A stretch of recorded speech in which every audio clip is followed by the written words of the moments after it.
And it's getting more challenging because even private insurance payers, I could go on and on all day, they don't want to pay for counseling.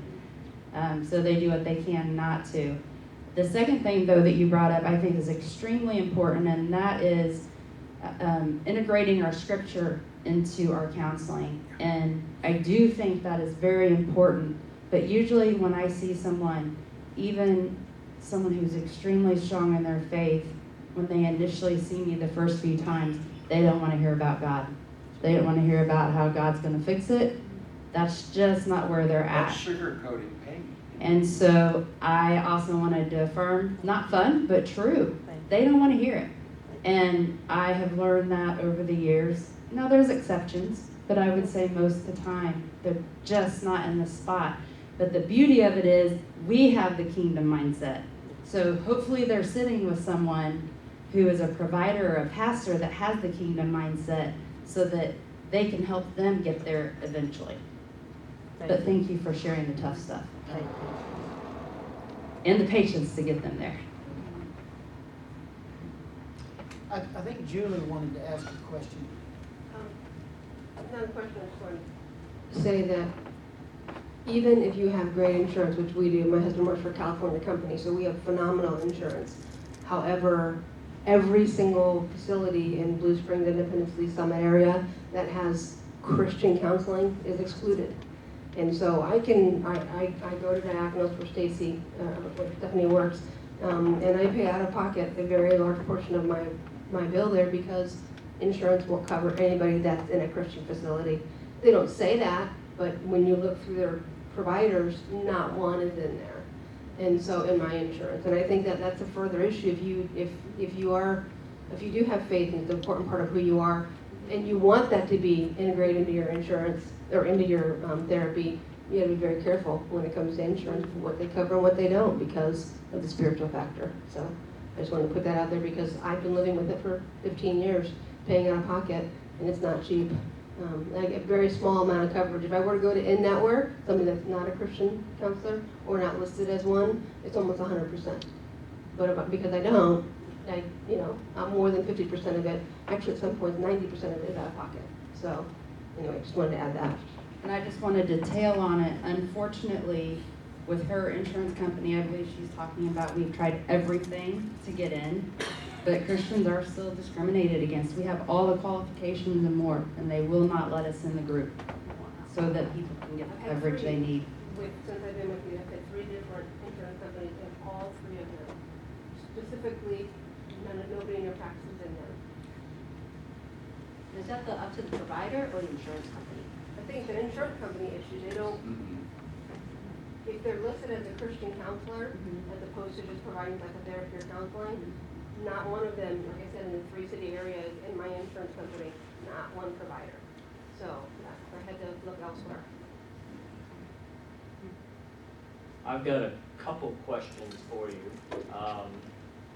but specifically like whenever I was going through Katie's episode 7 years ago now, there were a couple things that were on my mind. I took too long to take her to the hospital. My wife, going through a severe bipolar episode, had to beg me to take her to the hospital because in my mind, I had never dealt with that before. I had known her at that point for 4 years, and she had always been normal. Normal, I said it. When has Katie been normal? But for me, it was one of those like, oh, we need stronger faith. We need to pray about this. We need to talk about this. Like okay, we'll be fine. And I took too long to take her to the hospital. At what point, for people who are going through like a severe sort of situation, at what point do they probably need to go ahead and say, this is beyond what I'm capable of handling, or what the person who's actually going through it is capable of dealing with, like, oh, this is just an ebb and a flow. This is something where we need to take you to get professional help.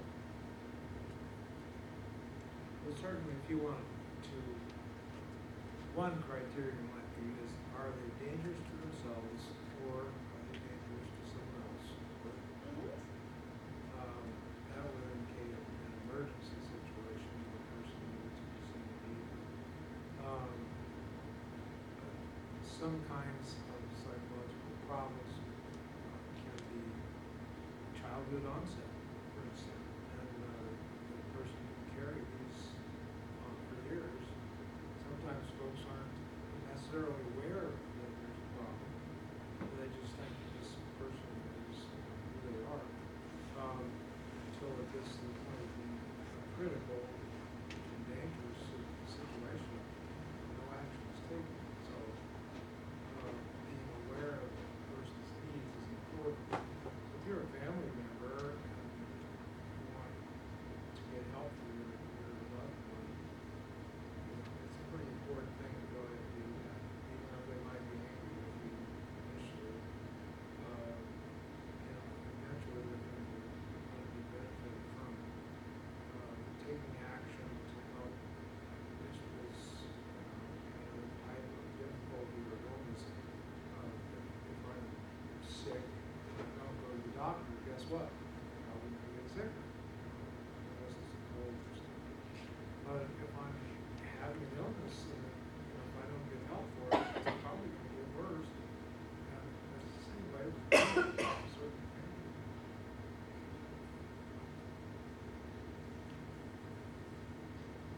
One of the things that I think helps for those of us who have a diagnosis, my wife always has access to my doctor. She can call the doctor, and I think, sometimes it isn't just taking them to the hospital. Sometimes you have to call the doctor's office and say, this is what's happening. Should I or shouldn't I?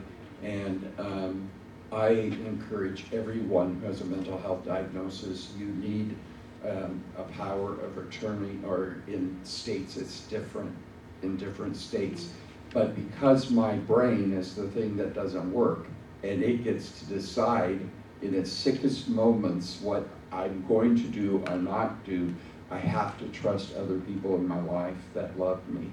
And I really believe people do get better when they have numerous people in their lives that have access to their doctors and to, if there's a therapist involved, because we can all, even in our sickest, say what we want somebody else to hear. There's very much a part of bipolar disorder, for instance, where you get addicted to the highs and you don't want to give them up. So it's like drug of choice. And so do I hear you saying then, Brad, you all have one with it? No. Sorry about that. Do I hear you say that the person who's one of the primary caregivers in the situation needs to be able to call up their professional and explain, this is what they're going through right now, can you tell me what actions need to be taken?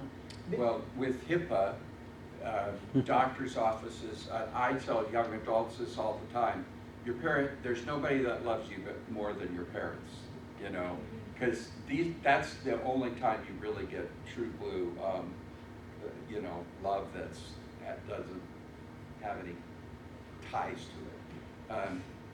But HIPAA laws require, the truth is, any one of you that knows anybody who has a mental illness, if you know who their doctor is, you can call that doctor about them, and legally, they can listen.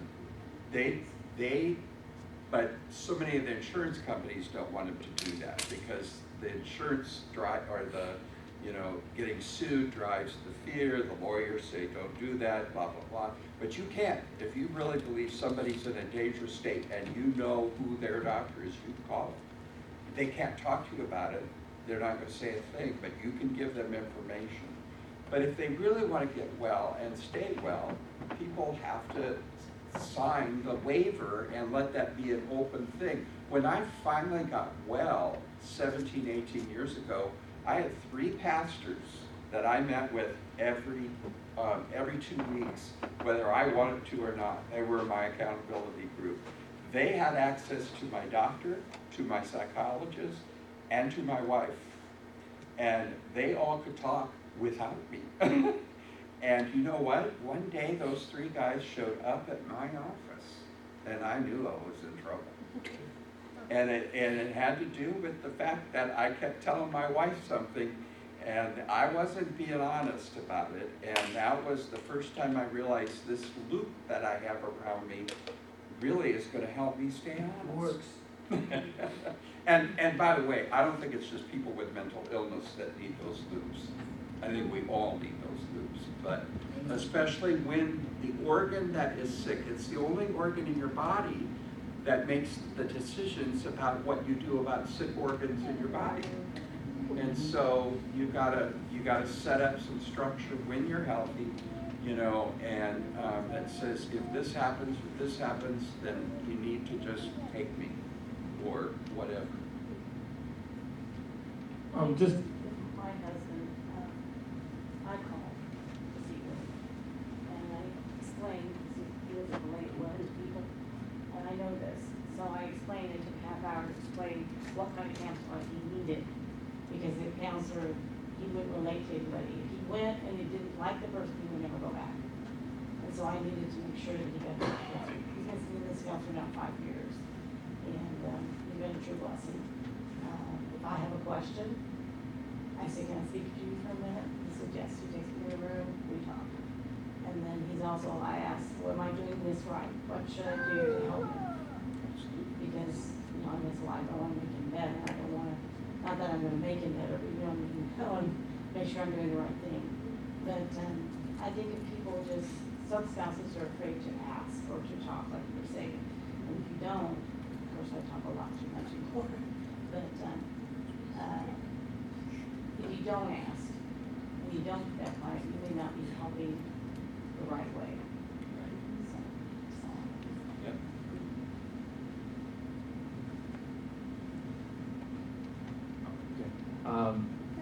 just kind of flipping it on the other side too. Everybody's different. So I would say to you personally that it may have not have been as quick as you wanted it, but you got it. You got help, right? And so I would say to you, just personally, don't, or anybody here, right? Don't carry the guilt around with you because you didn't feel like you got it in time, because you were working with what you had. Of course, there's always more information to know out there, but the fact that you supported your wife when she asked you, begged you to take her to the hospital so that she could get help, I would say on a positive note, that's a good thing to do. You didn't choose to go, oh well, you'll get over it. It's cool. You made the choice to do that, and that's to be commended to do that. So, irrespective of I just want to say, aside from the duration of time, when because we always have those questions, when to do this, when to do that, and sometimes we're not sure. The fact that you did it and that you supported her and you had people around to support you is commendable. So just keep that in mind too, okay? And you're all the better for it. More wiser because of it. So. I'll have a follow-up. Any other questions? Quick follow-up Oh, question yeah. from you real quick. So one of the other things that when we were looking at trying to figure out, okay, well, where are we going to take Katie, was we wanted to go to a faith-based or Christian perspective hospital, but in our area there wasn't really an option where we were at, and so then it was trying to figure out, well, which one? Obviously, all of you are coming from that faith-based perspective. More just to like reiterate, is it more important to find necessarily the perfect hospital, or just to get them help when you can get them the help? I have a really easy answer to this. Listen, if I have to have a Christian doctor who does surgery on me, let's say it's for open heart surgery, and I've got a Christian doctor who prays, he's got a dynamic relationship with the Lord, but he's only done like, a couple of years of surgery, and I've got the most heathen, disgusting surgeon available, but he is the best of the best, I'll take him. So I think sometimes we Christians think that because anybody who's really good at what they do, they are trained, the non-Christian therapists and psychologists are trained to be respectful. If you bring faith into it, they're supposed to allow that to be there. So, I would say because if her appendix had burst, would you have asked the same? Yeah, I realize that, faith, it'd be great if you could get both things, but go to the place that's good. Sorry. God's not limited to what or who he can use. Right. Right. I mean, I'm Okay. gonna make a political, the president. If God can talk through a jackass in the Bible, he can use a Lutheran, he can use, okay, let's just be honest, okay? He wasn't calling the president. No, I was not, I did not tie those two things together. If God can use me, okay, a donkey. Sandy? It's gonna be really hard for me right now, but I'm gonna try to get through this. This is really fresh for me. I lost my grandson. We lost our grandson in February. To suicide. Bipolar. Still very, very, very fresh. I still have a very hard time with it.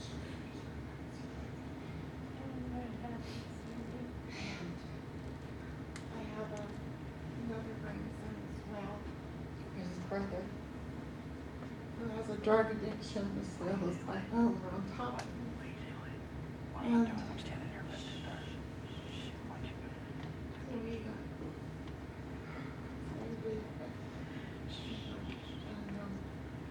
I don't want to step on toes, and I will admit I am the enabler. I is enabler, I guess. I've been told I is enabler.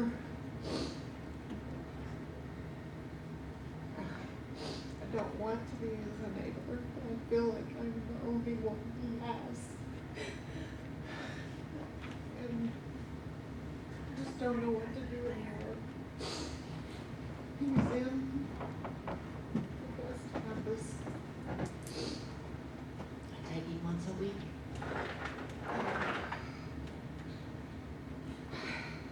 I'm at a loss of what to do.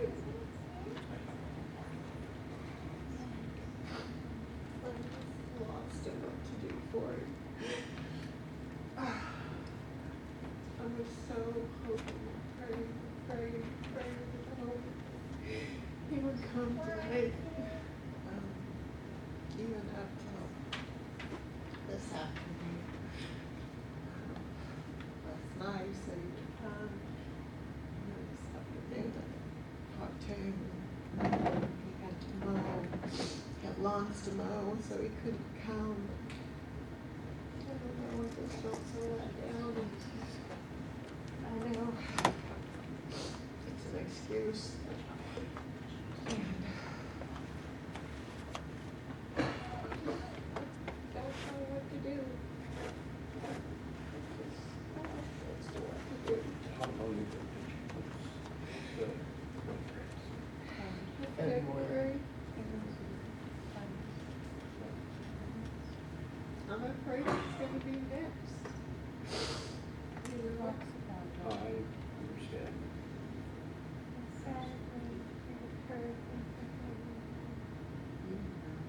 Yeah. Well, one of the things that I would suggest is that, like, you get an appointment for yourself, you have a counselor, you have somebody. Okay, and then try to get to a support group. I'm sure they have some support groups around you for people who are lost from to suicide. And when this threshold group starts, get your and go with him. And because it's really a safe environment.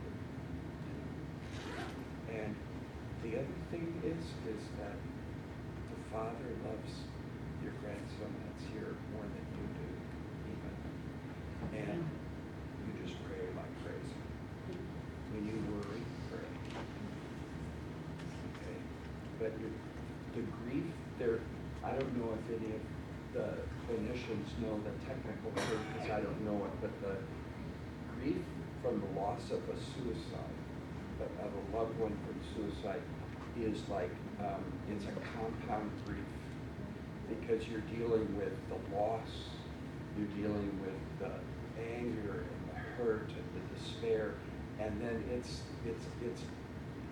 so complex. It's about some of the deepest grief people feel. And you're just, Sometimes I feel like I'm losing it. yeah, Because Yeah. I'm so angry sometimes. and I'm Absolutely. So sad. You know, one of the things that they teach us in trauma healing is the power of the lament, learning how to lament to God. And they have the participants in the trauma healing groups actually write out their laments. And so, write it to God. And then speak it out, cry it out to Him. But a true godly, biblical lament always ends with, and while you fix this, God, because I can't, I will trust you, I will wait for you, and what you do is, instead of just ruminating more on it, it actually flips your brain to think something new. And if you have to do that 5 times a day, if you have to do it every minute, you just keep doing it. But grief has to come out. And when those waves come, you have to, but you really want to work on this and work through it. And just know that the more you care for yourself through this, as well as then you can care even more for your grandson that's,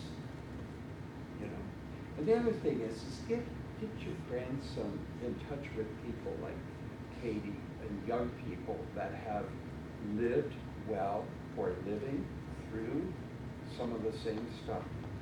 And that will give him hope. It will allow him to see a way through it. So I was hoping you'd come to. Well, you know what, and I don't have all the answers, and I'll be quiet, but let me tell you, I got a whole bunch of people. If he wants to talk to him on Zoom, or if he wants to talk to him on the phone, or you get him to go to the online group, he will meet people who saw a way forward. That's all he needs to know. So can you explain to me exactly what it is the drugs, the street drugs doing to him mentally, and with the bipolar? Does he use pot?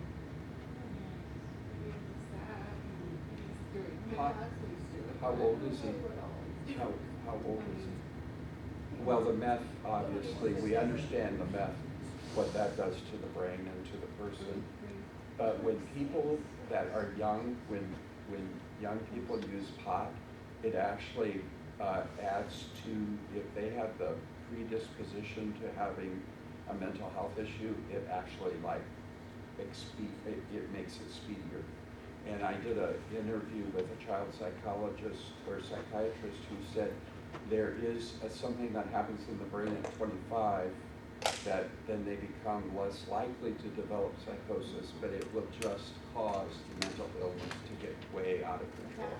Now, we understand that with meth, But our society's telling us pot is benign, and it is not. He needs treatment.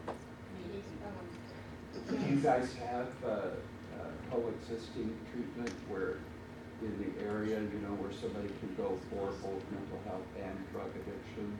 They do have comorbid, Yeah, yeah, in co-occurring. Orangeburg inpatient, I'm not sure where you're located, You can't get them in? No beds. and it's a broken system, Yeah. like I said. Like, well, he's in Cass County, so I have to take him to nursing. So. No, I know that there is and I'm not sure, but and you may know it, Pastor, but there's a Christian organization that's not for profit that helps out in Warrensburg, that helps out addicts. and Teen homes. Challenge? No. Yes, whatever you do, don't use Teen Challenge when it's somebody with a mental health issue, because they can't take any kind of medicine. And people don't do well with it.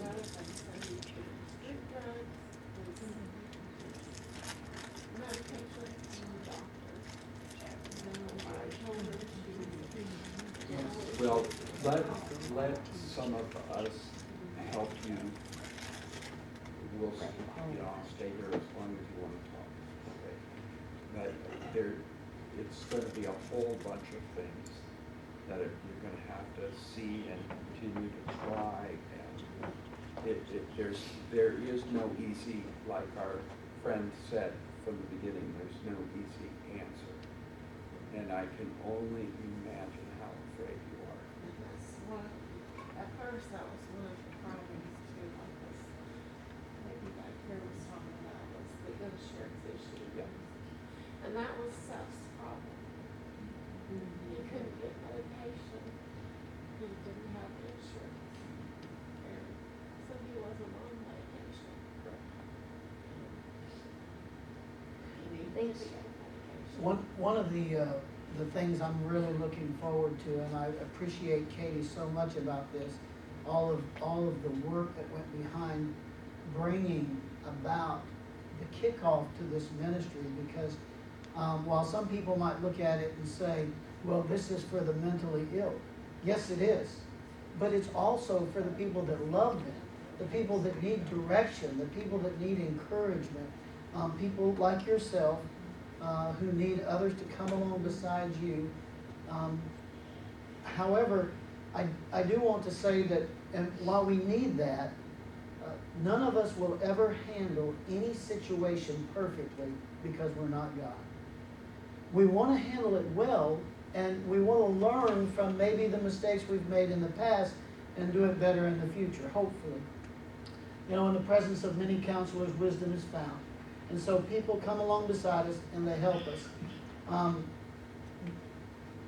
But it's not just difficult. There is no magic wand for any situation. And so nobody can promise anyone that if you get the right kind of help, you're going to have a rosy response, because there are so many variables in mind. It's not just what we do to help those who are struggling. It's whether or not they're also willing to respond to help themselves. And there are so many variables. And there are people in their lives that are working to, not knowingly in most cases, but because they're in the same situation with them. Birds of a feather flock together. Hey, Johnny, don't leave us. Continue to do these drugs with us. Be our friend. Don't. And so there are so many variables that are at work. The best thing that we need, of course, to keep our hope in the Lord. The lament is excellent counsel for you. And being able to just pour your heart out to God. But of course, you need those friends. You need the people to come along beside you. And that's why I'm really looking forward to us kicking this off, so that those who are living with people who are struggling with mental illness can get all of the encouragement and help and support as they walk through. I wish I could promise you that if you do everything just perfect, that he's going to be normal next year. But nobody can make that promise. But you can trust that God's love for him is not going to waver or change, and that God will enable you to be the best grandmother that you can be not a perfect one, but the best one, and you can give him the best opportunity to change in the future. And I don't mean to say this and for this to sound heartless at all, but that's the best that we can hope for, is that we can do the best we can and get the best help we can. But we have to trust in that those people, they have to make their own decisions. And you know, on the airplane, when they say, if you're traveling with a child, put your own mask on first. Sometimes you just gotta catch your breath first, so that you can even have your wits about you to know what to do next. And that's really important. Okay. Thank you, Chris. Thank you for being vulnerable and sharing, being transparent with us, Cindy. Thank you for sharing your heart. We're proud of you. Are there any further questions? Chris? I want to throw out another one. Kind of piggybacking on you're never going to do it perfectly. That, you know, y'all talked earlier about how important it is just to be there for people, to listen, to be willing to embrace them if they're open to that, to encourage them. I don't know if this is on. No. Is it now? Hello? There you go. Sorry. But to do all those things, we know that we're not going to do it perfect, but how important is it for us to go do those things? And then I know that there are plenty of people who are probably like this. I was originally like this. The idea that that's a crazy person. Like that, I can't go to them because it's a dangerous scenario. It's a dangerous situation, or, you know, like, oh, they're not in their right mind. Like, what if they get the wrong impression from me giving them a hug or something like that? Just from y'all's perspective, how important is it to overcome those thoughts and to just really be there for people? Because we're talking about people that generally don't get the help that they need. Good question, you know, because people are afraid that they're gonna make it worse and not make it better.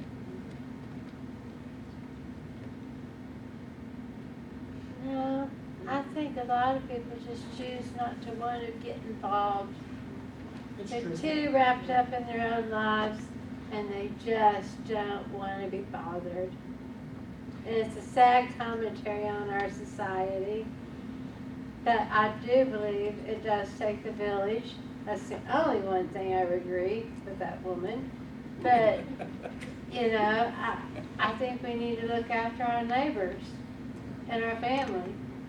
I wanted to say Matthew chapter 9 is such a powerful chapter where Jesus is walking among those that are broken, those whose lives are falling apart.